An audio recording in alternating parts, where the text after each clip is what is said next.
Very good morning, students. How are you all? I hope you are safe at home, healthy, taking good care of yourself and even your family members, and studying side by side. Coming towards our social science lesson, for the last few days, we have been discussing the chief features or the characteristics of our Indian Constitution. Yesterday, we have learnt about the separation of powers between various organs of government. कौन से हैं 3 organs?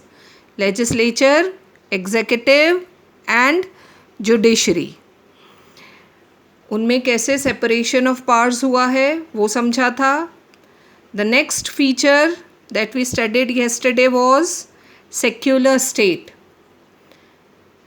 As the followers of all the religions reside in India are the citizens of India, so our constitution has declared India a secular state. क्या मतलब होता है secular state का?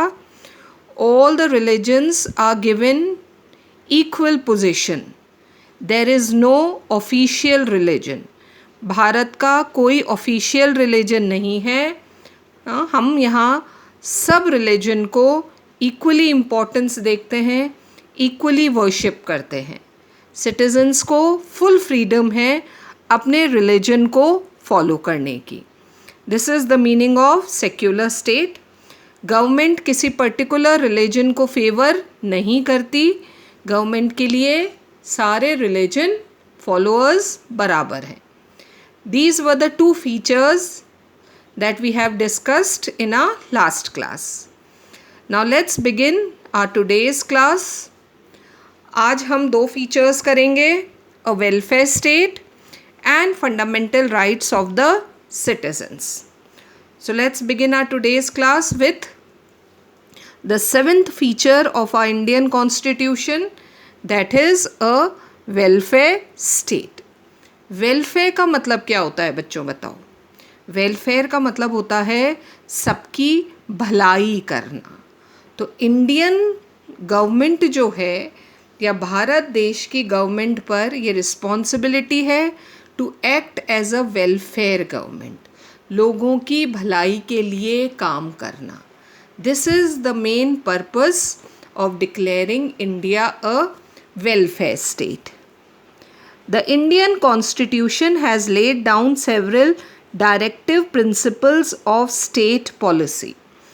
आगे next जो हम पढ़ेंगे टॉपिक फंडामेंटल राइट्स के बाद आप देख सकते हो बुक में, it's the directive principles of state policy. Actually ये डायरेक्टिव प्रिंसिपल्स क्या है बच्चों? गवर्नमेंट के लिए डायरेक्शंस हैं. गवर्नमेंट को समझाने के लिए कि एज अ वेलफेयर गवर्नमेंट आपको क्या करना है. गवर्नमेंट को लोगों की भलाई के लिए क्या क्या करना चाहिए. This is the directive principles of state policy and the main aim of guiding the government to strive more and more for the welfare of the people. Government का काम सिर्फ रूल्स एंड रेगुलेशंस बनाना नहीं है. Government ऐसे काम करे जिससे ज़्यादा से ज़्यादा लोगों का वेलफेयर हो, ज़्यादा से ज़्यादा लोगों की भलाई हो, उनकी लाइफ बेटर बन सके. These are the directive principles. और उसी पे काम करते हुए they are written down in the constitution. Our government becomes a welfare government. Indian government क्या कहलाती है बच्चों? A welfare government. In the words of L.G. Khedekar, the directive principles are ideals. ये एक आदर्श हैं, ऐसे काम हैं towards the attainment of which the government will endeavour. Endeavour means कोशिश करना. हमारी Indian government in directive principles को अचीव करने की कोशिश करती रहेगी. एक दिन में नहीं होगा ये, इट विल कंटिन्यू. जब तक इंडियन डेमोक्रेसी है तब तक गवर्नमेंट को ये कोशिश करती रहनी पड़ेगी.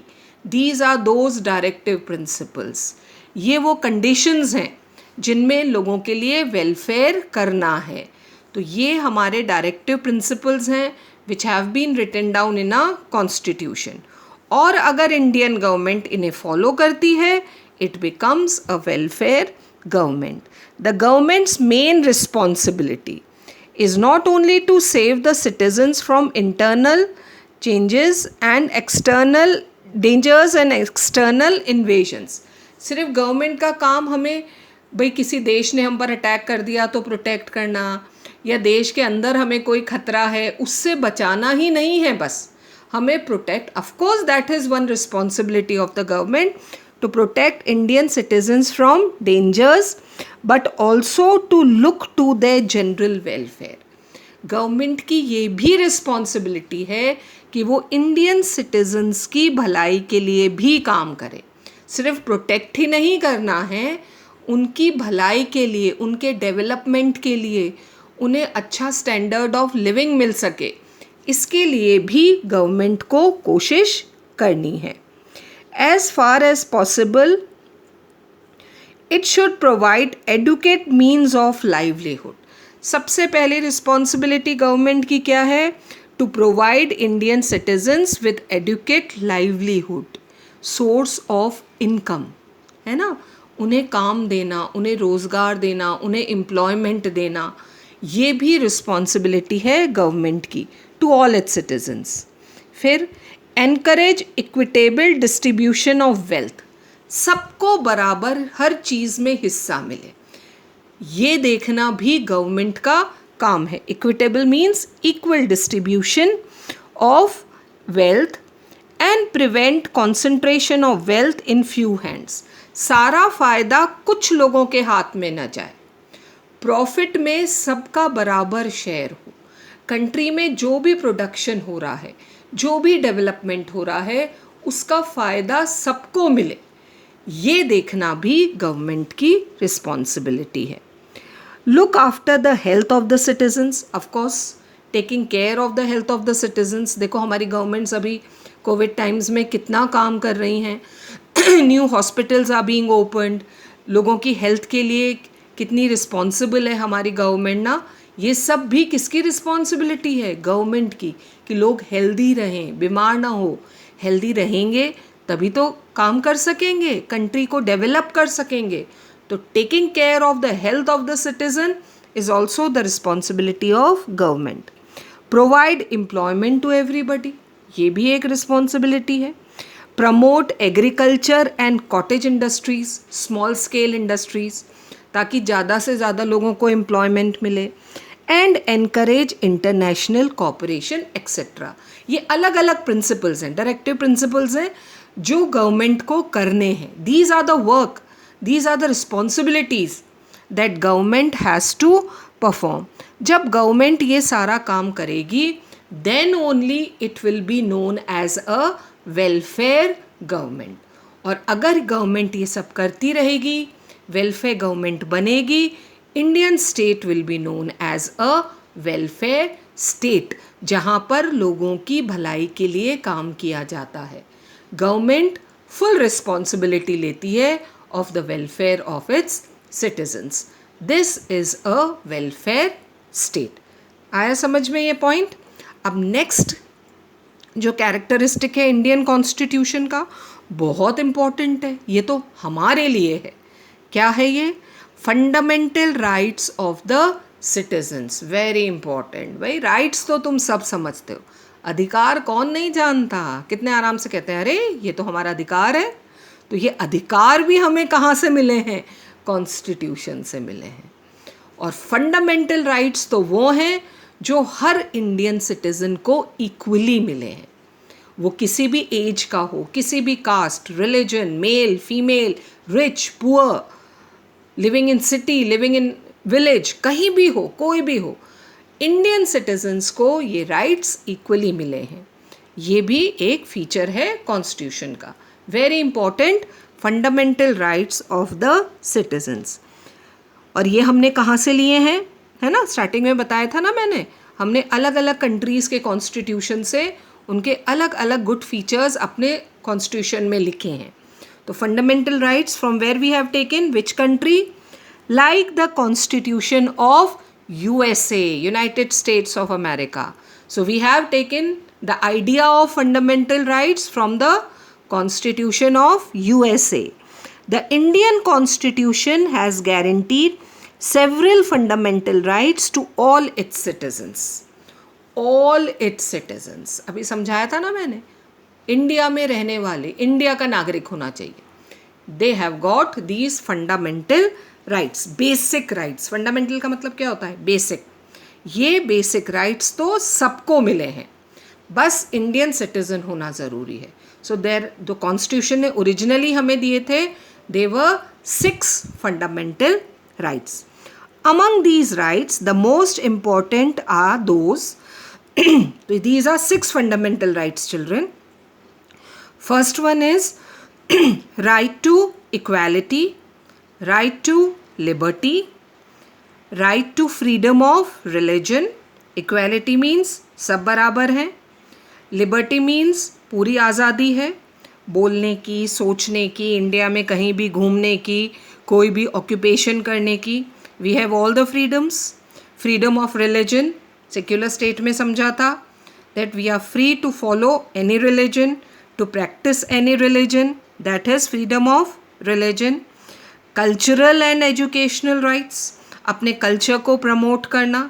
India has such rich variety of cultures all over India. If you go various regions, जो हमारी cultural heritage है, हमारा culture है, उसको promote करना. Right against exploitation. Exploitation means शोषण.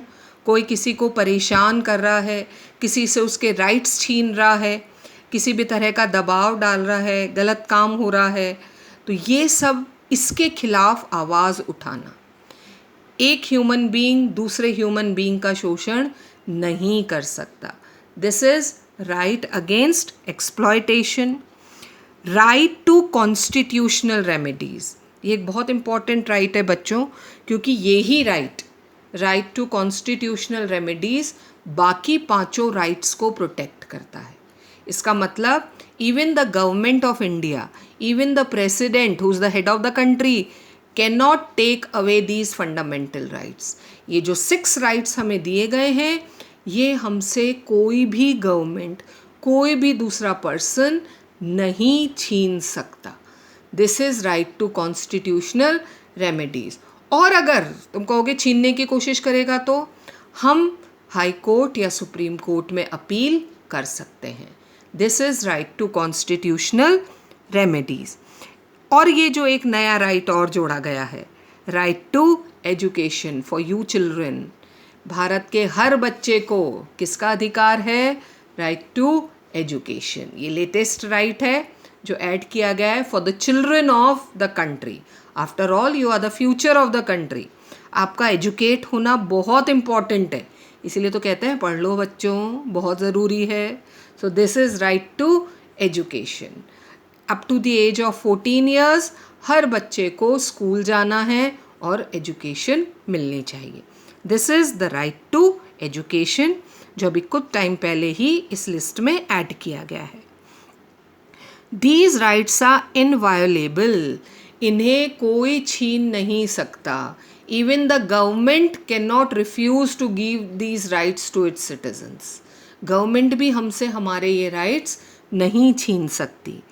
And are binding both on the legislature and the executive. Parliament को भी इसको मानना पड़ेगा और प्राइम मिनिस्टर को भी इसे मानना पड़ेगा. पार्लियामेंट हमसे हमारे राइट्स नहीं ले सकती. Parliament supreme law making body है, लेकिन फिर भी ये जो 6-7 राइट्स हैं हमारे, ये पार्लियामेंट भी हमसे नहीं छीन सकती. So these are because these rights are written in constitution. तो कॉन्स्टिट्यूशन ने जो राइट्स हमें दिए हैं, they can not be taken away by the parliament और द प्रेसिडेंट और द प्राइम मिनिस्टर, क्योंकि ये हमें कॉन्स्टिट्यूशन ने दिए हैं. So these are the fundamental rights of the citizens. एक बार पढ़ें कौन कौन से rights हैं? Right to equality, right to liberty, freedom of religion, cultural and educational rights, right against exploitation, and right to constitutional remedies. तो ये तो वो 6 राइट्स हैं बच्चों which have been given to us by the constitution. और बाद में हमारी इंडियन गवर्नमेंट ने बच्चों के लिए एक और राइट बनाया। कौन सा राइट? राइट टू एजुकेशन, जो कि हर इंडियन बच्चे का अधिकार है up to the age of 14 years to get free and compulsory education. तो these are the various fundamental rights. तो आज हमने कौन से 2 कैरेक्टरिस्टिक्स डिस्कस किए of our constitution? How is India a welfare state? Government has to take care of all the welfare activities, लोगों को job देना, उन्हें अच्छी हेल्थ प्रोवाइड करना, उन्हें एजुकेशन प्रोवाइड करना, ये सब चीज़ें देखना किसकी जिम्मेदारी है? गवर्नमेंट की जिम्मेदारी है। देन द फंडामेंटल राइट्स, हमारे अधिकार जो हमें हमारे कॉन्स्टिट्यूशन ने दिए हैं। Go through these 2 points, they are very easy to understand, कोई बहुत मुश्किल चीज़ नहीं है ना। आई होप आपको समझ में आ गया होगा। In the next lesson, next class, we'll start with directive principles of state policy. Till then, keep reading.